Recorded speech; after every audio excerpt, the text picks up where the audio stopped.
Ladies and gentlemen, welcome to the Republic of Somaliland Minerals Expo. This event reflects our strong commitment to present the rich minerals and natural resources of our country to international investors and to our people. Somaliland is a trusted and a stable partner for major investment and long-term cooperation. We have clear rules, secure borders, and a responsible government that makes it easy and safe to do business in Somaliland.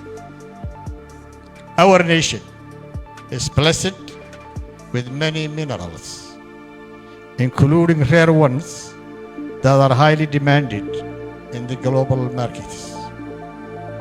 Many areas of Somaliland have already been identified for mining, offering great opportunities for serious and honest partners who wish to invest in our great country.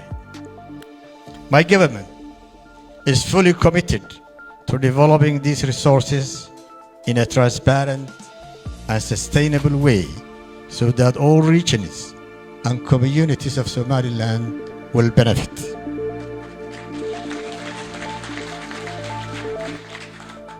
We are strengthening the skills of our workforce and expanding exploration efforts to bring more of Somaliland's resources to the world market.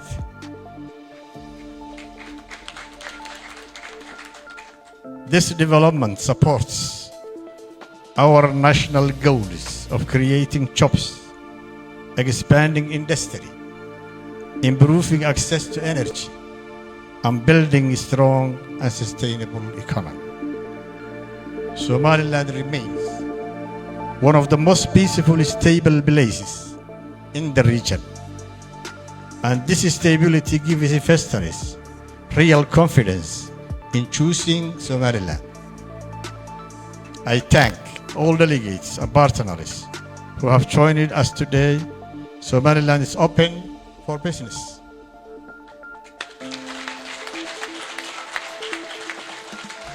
And you are warmly welcome for a cooperation and a partnership.